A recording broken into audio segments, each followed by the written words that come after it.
The cameras clicked like thunder as Cynthia stepped onto the red carpet.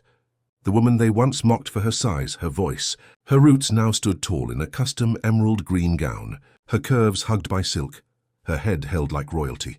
As she took the stage in front of senators, CEOs, celebrities, and reporters, Cynthia didn't change her tone. She didn't change her walk, and she sure didn't change her words. They told me I was too big to be beautiful, too ghetto to be respected, too poor to be chosen, but here's the truth. I was never too much. They were just too small. The audience froze. To every girl who's ever been laughed at for speaking loud, for dreaming big, for not shrinking to fit a box, baby, burn the box. Donald stood at her side, his arm wrapped proudly around her waist.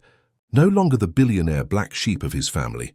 Now he was the man who walked away from generational wealth just to build something real with her. They called her a gold digger, a disgrace. They said she was too fat, too loud, too ghetto to be taken seriously. But Cynthia had never needed their approval. What she needed was time to breathe, to heal, to rise. And rise she did. Now here they were at a gala held in her honor. The same media outlets that once slandered her were now calling her an icon of modern elegance, confidence, and authenticity. Can you believe they once called me a gold digger? And now I run a gold standard foundation.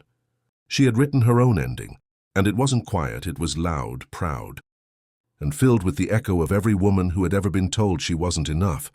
And she said, "Ghetto made me tough, love made me powerful. Y'all called me messy, and I made magic. This is elegance in my own damn way." As Cynthia gave her final speech of the night, her voice didn't tremble. She looked straight into the camera, her eyes fierce, her smile wide, and said, "I'm not a fairy tale, I'm not a fantasy. I'm a woman from Bronzeville. I'm thick, I'm bold, I talk loud, and I love louder. I've been broken, dragged and dismissed, but I didn't break, I grew, and now I walk into rooms my body was never supposed to fit in. I am not grateful for the pain, but I'm proud of what I did with it."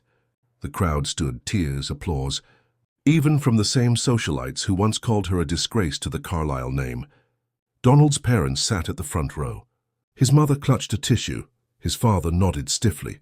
They had apologized on national TV, on social media, even in handwritten letters. Cynthia didn't welcome them instantly. But grace didn't mean weakness, it meant growth. Funny how I used to flip burgers under flickering lights. Now I'm flipping mindsets with a microphone. She was Cynthia Bailey, and she was never meant to fit in. She was meant to stand out unapologetically,